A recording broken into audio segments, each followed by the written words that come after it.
I'm Dr. Lynn McNeill. I'm a folklorist here at Utah State University. I'm chair of the folklore program.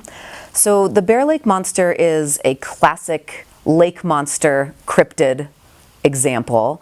It is purported to live in Bear Lake over by Garden City in Utah, and its manifestations are fairly typical for what we understand about lake monsters. It gets spotted from a distance. There's a sort of implied threat to people who might be spending time on the beach or out on the water, that this creature might be able to get them or drag them into the water. There's often those warning elements with any sort of cryptid or supernatural creature story that there's a danger to people involved here. But there's also sort of the element of it becoming a mascot of a local place. So a lake monster that's out in the middle of the water that isn't necessarily going to come close to us is also sort of a point of pride for a particular region. And the Bear Lake Monster really encompasses all of that.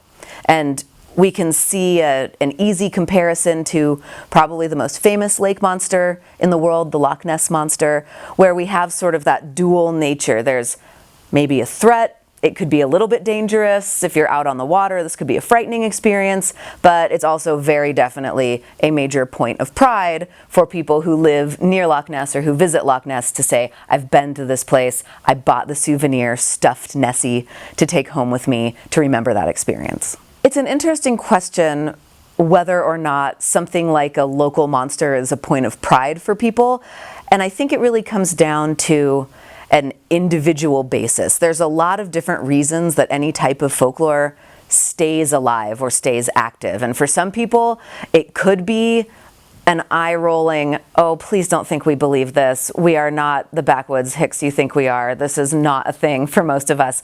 And for people in the exact same community, other people, it might be, this is our awesome local legend. We have a monster in our lake. We have a giant grizzly bear. That's what we've got going for us in these areas. And either way, there doesn't really need to be consensus for a legend to thrive. And in fact, the more disagreement there is about a legend, the better that legend does sometimes. Legends are a genre of folklore that rely on discussion, back and forth, disagreement, debate, consideration of what the possibilities are. Legends work because they're maybe true. Not because they're definitely true, and not because they're definitely false, but because they're maybe true. And in order to have that debate, there has to be disagreement. So that disagreement actually helps legends thrive. Lake monster legends definitely tap into those reminders that we occasionally get that nature is way, way, way bigger than us. We often feel like we have totally encompassed nature. We've conquered it. We've built boats. We've built airplanes. We've built ATVs. We can make it through nature. But if you've ever been out on a very large, very deep body of water, largely by yourself, in a very small watercraft, you know that feeling of the immensity of nature, and all of a sudden the depth beneath you, the open space above you, the distance you are from shore, it's really driven home in a way that makes you say, maybe I don't know everything about this scenario. And then add to that a ambiguous stimulus, a confusing ripple on the water, or something that moves in the depth that you only get a sense of a shadow of, and all these possibilities are suddenly very, very real. Everything you've ever heard about lake monsters, about the dangers of being out on the water, are driven home to you. And I think that that's a frightening experience, but it's also a valuable one for us to have and be reminded of occasionally. The first documented instances that we have of the Bear Lake Monster come from the late 1800s in newspaper articles reporting on local stories about a pre-existing lake monster. We don't have any documentation of those pre-existing local stories. That's not a thing that we know about. So there is debate as to whether or not the newspaper articles were made up out of whole cloth to be entertaining or to be a hoax or anything like that, or whether there really were pre-existing narratives. So the late 1800s is really when the Bear Lake Monster came on the scene here. That's not uncommon to have the origins of something like this be pointedly ambiguous or even pointedly false at times. Folklore's origins often don't have a lot to do with why it persists. So if the Bear Lake Monster were 100% complete hoax, irrelevant today, we wouldn't be talking about it. The fact that we're talking about it today means there's something that legend, that creature is tapping into that keeps it in our current psyche. Yeah, so we don't have documentation of any native, Shoshone would be regionally, stories about the Bear Lake Monster, but we have reports that there were stories that children were told to stay away from shore or they would get pulled into the water, that adults were told at times to stay away from the water under certain conditions because that would mean that the monster was going to come and get them. But we don't have actual documentation from those communities about those legends. We have colonizers, we have settlers, pioneers who came here and reported hearing those stories. And that's a very interesting trope for a folklorist to encounter, because one of the ways that you lend weight and authenticity to a story is to attribute it to another culture. To say, this isn't coming from me, this is coming from people who have perhaps a better connection to this place than I do, who just arrived, who have this knowledge, who are telling the story. So it's tapping into a local geographical authority that really lends a lot of weight to that story. The color of the water, it's this glorious turquoise, and scientifically, as far as I, as a folklorist, understand it, it's because of the limestone that forms sort of the bed of this body of water that gives it this just incredible Caribbean blue color.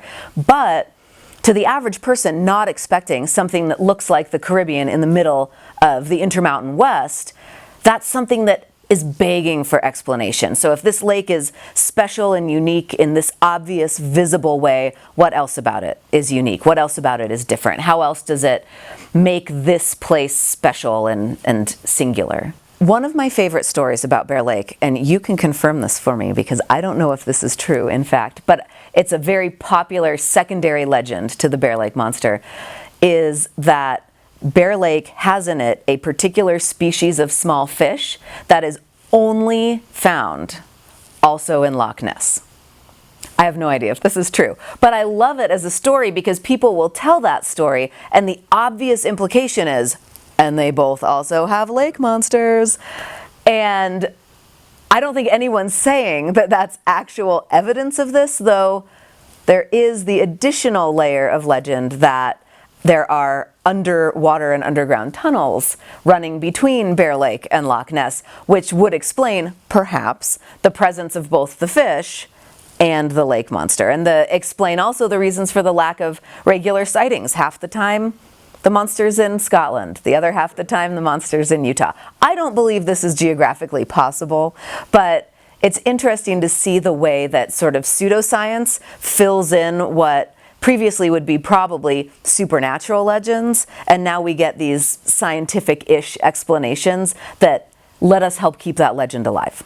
Anytime that there's the opportunity for a legend to be experienced by a lot of different people, we start to see that lack of focus on a singular element. The central point about the Bear Lake Monster is that it's there. It's in the water. The stories come into play as individual people have experiences. I was out on the lake. I saw something I couldn't explain. I saw these ripples. I saw 3 humped shapes in the water that would suggest this serpent-like body right under the surface. That's where the stories come in, and we see that a lot with what folklorists would call legend tripping sites. So not just a story, but a story that's tied to a place that you can go to and have your own experience. So if your town has a local haunted house or a local haunted cemetery, there's the story of how it got there, but then there's the story of all the teenagers who go there on a Friday night at midnight to check it out for themselves. And each of those groups of people, each of those individuals has their own experience with that legend. And that's what makes legends so cool as a form of folklore, is we get to try them out for ourselves. We get to have our own experiences with them and add to that body of lore that in many ways does transcend a single story. So it's not about the central singular legend that's taking place here. It's about this community of experiences and stories and ideas and beliefs and doubts and skeptics and hoaxes and all of that stuff coming together to form this really shared central point of identity. The Bear Lake Monster I love because on the whole, it seems to be a fairly friendly creature. I think we have a painting down in special collections here in the library of the Bear Lake Monster that depicts a very classic sort of sea monster, serpent-like, long in the water, and unfortunately a group of people sort of running in terror from this monster on the beach, which usually isn't what gets shared about the Bear Lake Monster nowadays. It's more sort of a benign mystery that might reside in the water. Perhaps it's being used by individual families as sort of a warning story to kids. Stay away from the edge of the water. A good, just warning you against the dangers of drowning doesn't really stick in the imagination. A giant lake monster who's going to come snatch you, much better when it comes to keeping, kids out of harm's way. But for the most part, the Bear Lake Monster, who I've heard often colloquially referred to as Barry, even though she's often a she, and Barry sounds like it would be a gentleman, Barry, our monster, seems to be fairly friendly. And the idea that she might transcend Bear Lake and have ties to these other famous lake monster legends, I think, is a sign of the pride that local people take in having a lake monster. Stories of there being a monster in Loch Ness date back into antiquity. We have early written records and even some suggestions of stone carvings and things that imply that there is something in that lake. So that story goes back very, very far and may, certainly in the opinion of many cryptozoologists, suggest that if there's not a lake monster there now, that there was at some point some leftover relict sea creature living in that lake that led to the stories that we have now. For any more recent lake monster story to tap into the Loch Ness story, it's adding this weight of antiquity, this weight of tradition, the authenticity that comes from age to a more contemporary traditional story. It's very easy for people to assume, especially when looking from the outside, that engaging in a supernatural belief or believing in a legendary creature is a form of irrational thought. That means that someone is not thinking scientifically or that someone is being swayed by folklore or swayed by tradition. But what we find when we do actual ethnographic work with people who share stories like this and who maybe even believe in the existence of something like a lake monster is that they're actually thoughtfully piecing together all of the evidence at hand. They're taking into account their own eyes and ears, what they can see, what they've experienced, especially people who are familiar with a particular environment. I know what normal ripples on a lake look like. This was not normal. I'm going to add to that the historical background of people have been telling stories for over 100 years that there is something in this lake. Add to that we find regularly undiscovered species of creatures still all the time. This is a thing that happens. Add to that the sort of background, beneficial, psychological stance of there is something yet to be discovered in this world. That's wonderful. Why wouldn't we want to think that there are still things we can learn about this world? And when you put all those things together, it's not quite the silly, irrational belief that it seems to be on the surface when you sort of oversimplify it. So digging into something like this, taking a lake monster seriously, even when it's really easy to say, oh, that's just a hoax, or oh, that's just a silly legend, we actually stand to understand a lot about what a community values. One of the best examples of the benefits of taking folklore seriously is with the kraken. The kraken, I guess is how we would actually say it, but the giant squid was a creature of sailors' legends. For a long time, sailors were always sort of assumed to be untrustworthy and to tell tall tales or to see visions across the water when they were out at sea. But sailors consistently reported seeing giant squid larger than their ships, larger than whales, giant creatures that could take down an entire boat full of people. And there was a folklorist named Frederick Aldrich at Memorial University of Newfoundland's Marine Biology Institute who decided to take seriously the stories of sailors, and he used his university's folklore archives to try and figure out when sailors would report these stories. And he correlated those reports to certain climatic changes on the ocean and used that to predict when the next series of sightings of a kraken would be. And he literally put up wanted posters, which is taking a pretty big risk for a scientist at a university. He put up wanted posters that said, "Wanted, one giant squid." And within 2 weeks, he had one. The first fully intact carcass of the giant squid, 2 weeks later, was found. It's now in a museum in Newfoundland. You can go visit it. And we've now seen many others. It's like when someone breaks a record, then 8 more people break it.